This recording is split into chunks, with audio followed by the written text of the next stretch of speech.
Baik, selamat siang teman-teman. Kami dari mahasiswa Universitas Nusa Cendana Kupang, Fakultas Keguruan dan Ilmu Pendidikan, Program Studi Pendidikan Sejarah. Saat ini kami tengah memprogram mata kuliah Sejarah Indonesia Masa Kolonial. Baik, kami akan memperkenalkan diri masing-masing. Saya sendiri, Wandri Erasmus Rui, dan teman saya paling ujung kanan. Nama saya Nio Busri Andikase. Nama saya Maria Magdalena Yunitalesi. Nama saya Maria Francisca Lendes. Nama saya Maria Fatima Mazare Loleto. Nama saya Yohana Kamnasi. Nama saya Excelion Iskono. Baik, jadi kami di sini dalam rangka penelitian tempat bersejarah, yaitu Goa Pertahanan Jepang di Liliba. Bagaimana kelanjutannya? Ikuti kami.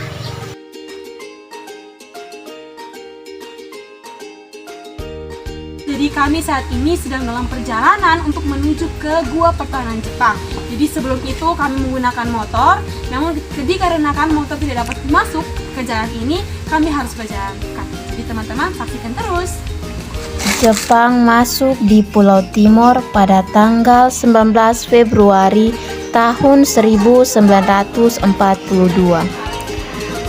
dan menguasai kota Kupang pada tanggal 20 Februari tahun 1942. Setelah menguasai kota Kupang, Jepang membuat pertahanan seperti gua-gua, bunker, dan juga benteng untuk mengantisipasi serangan dari musuh. Salah satu gua pertahanan Jepang yang ada di kota Kupang adalah Gua Kolakaha yang berada di Kelurahan Liliba, Kecamatan Uebobo, Kota Kupang, Nusa Tenggara Timur. Gua ini dibuat oleh para raja dari Timur dan Rote atas perintah dari Jepang. Gua pertahanan ini disebut Gua Kolakaha, diambil dari bahasa Rote Denka yang artinya 4 lubang.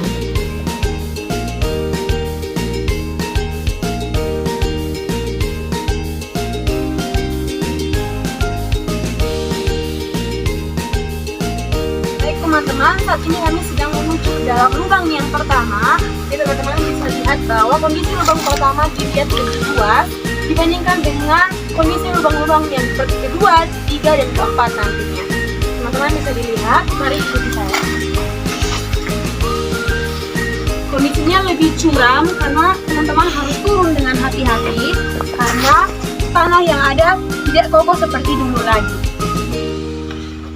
Baik teman-teman, saat ini saya sedang berada di dalam lubang yang pertama atau gua yang pertama. Bisa dilihat bahwa masing-masing dari gua ini memiliki pintu yang saling terhubung. Dan masing-masing gua selalu menghadap pada bagian barat. Ada yang melalui pintu kedua, ketiga, dan juga keempat.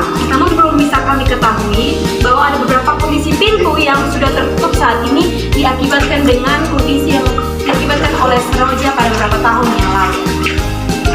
Baik teman-teman, di sini merupakan sumber mata air yang akan disalurkan ke dalam lubang atau lubang-lubang yang lainnya, baik yang ada di lubang yang keempat. Teman-teman akan lihat nantinya bahwa di lubang keempat jika terdapat genangan air, merupakan sumbernya terdapat dari lubang pertama ini.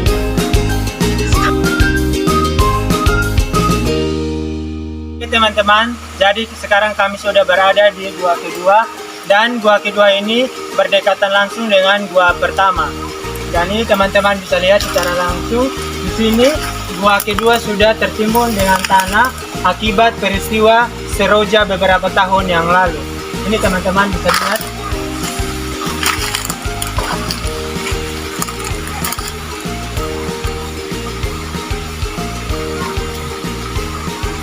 Teman-teman, saat ini kami sedang menuju ke lubang ketiga dan juga keempat. Jadi jalan di sini cukup curam teman-teman. Kita harus berhati-hati dan harus melepaskan alas kaki kita.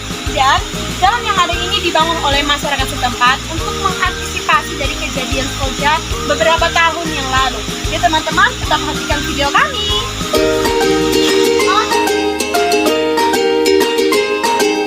Teman, setelah melewati jalan yang curam, sekarang kami berada di pintu ketiga Gua Jepang.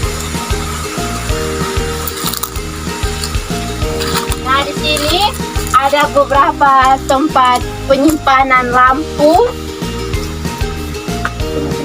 Teman-teman bisa lihatnya sendiri di sini.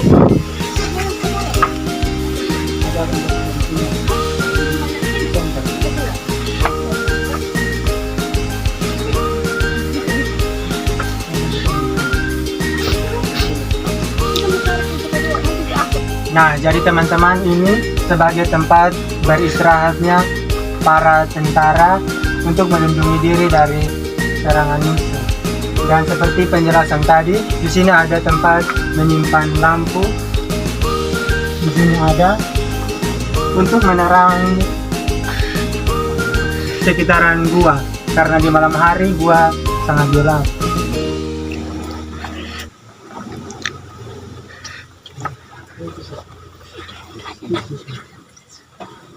Karena medan guanya tidak memungkinkan, atau lebih tepatnya kami tidak mendapatkan izin dari masyarakat setempat untuk masuk lebih dalam ke dalam gua. Dan kami di sini bisa mendengar ada aliran air yang berada di belakang gua. Kalau teman-teman ke sini bisa tahu. Jadi sekarang kami sudah berada di pintu terakhir, yaitu pintu keempat.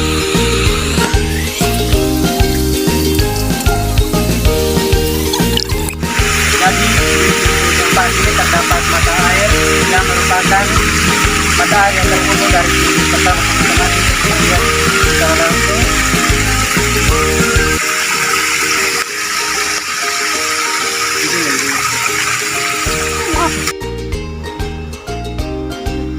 Baik teman-teman, saat ini kita sedang di dalam lubang keempat atau pintu keempat. Teman-teman bisa dilihat tadi dengan penjelasan dari teman Wandri bahwa terdapat genangan air dari lubang yang pertama ke dalam pintu yang keempat. Jadi saat ini saya harus membuka sepatu untuk melihat ke dalam isi gua tersebut. Namun teman-teman bisa dilihat bahwa kondisi gua tersebut sudah tidak baik lagi, sehingga terdapat batu-batu di dalam. Teman-teman harus berhati-hati.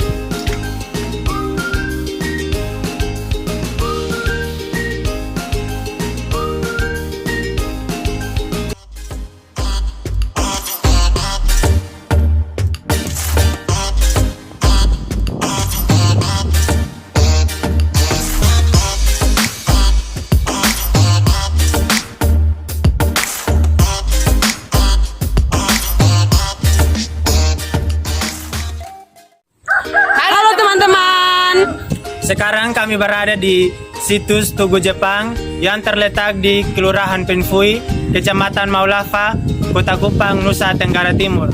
Ikuti perjalanan kami menjelajahi situs Tugu Jepang. Nah, teman-teman, situs Tugu Jepang ini dibangun pada bulan April tahun 1943. Sebelum situs ini dibangun, tempat ini merupakan tempat pembakaran mayat tentara Jepang yang gugur melawan tentara sekutu. Setelah kami melakukan pengamatan, situs Tugu Jepang berbentuk persegi 4 berundak-undak dengan 17 anak tangga. Undakan pertama paling bawah terdapat 5 tangga, undakan kedua terdapat 7 tangga, dan undakan ketiga ada 6 tangga. Pada undakan ketiga terdapat sebuah ruangan kecil berukuran 1 x 1 meter dengan pintu menghadap arah utara. Bentuk dari ruangan tersebut hanya ruangan kecil yang tidak terlalu tinggi dan juga tidak terlalu lebar. Tugu bagian depan menghadap ke selatan terdapat 2 marmer yang bertuliskan nama tentara Jepang yang jenazahnya dibakar di lokasi tersebut. Namun sayangnya marmer tersebut sudah hilang dan dicuri oleh orang yang tidak tahu keberadaannya hingga sampai saat ini. Dan dapat kita ketahui bersama bahwa situs Tugu Jepang merupakan situs peninggalan Jepang yang jaraknya tidak jauh dari Bandara Internasional El Tari Kupang. Namun sayang sekali situs ini kurang terawat sehingga banyak rumput dan tanaman liar yang tumbuh di sekitar area tugu ini. Dan juga toiletnya tidak bisa digunakan dikarenakan tidak terurus dengan baik. Dan kami yang pergi mengunjungi situs ini tidak bisa melalui pintu gerbangnya karena rusak dan tidak bisa dibuka sehingga harus melalui jalan darurat yang dibuat masyarakat sekitar.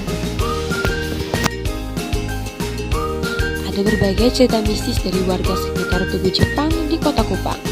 Ada beberapa warga mengatakan bahwa pernah melihat seorang yang bertubuh pendek berpakaian serdadu Jepang mendorong Maria masuk dan keluar dari tugu itu.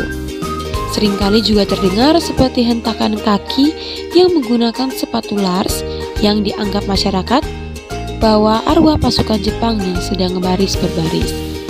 Ada juga yang pernah melihat api rokok yang diduga adalah arwah serdadu Jepang sedang mengisap rokok di sekitar tugu dan lainnya pada saat malam hari.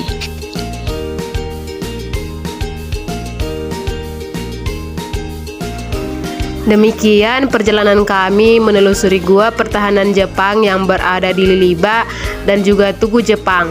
Semoga video kami dapat bermanfaat bagi teman-teman. Terima kasih.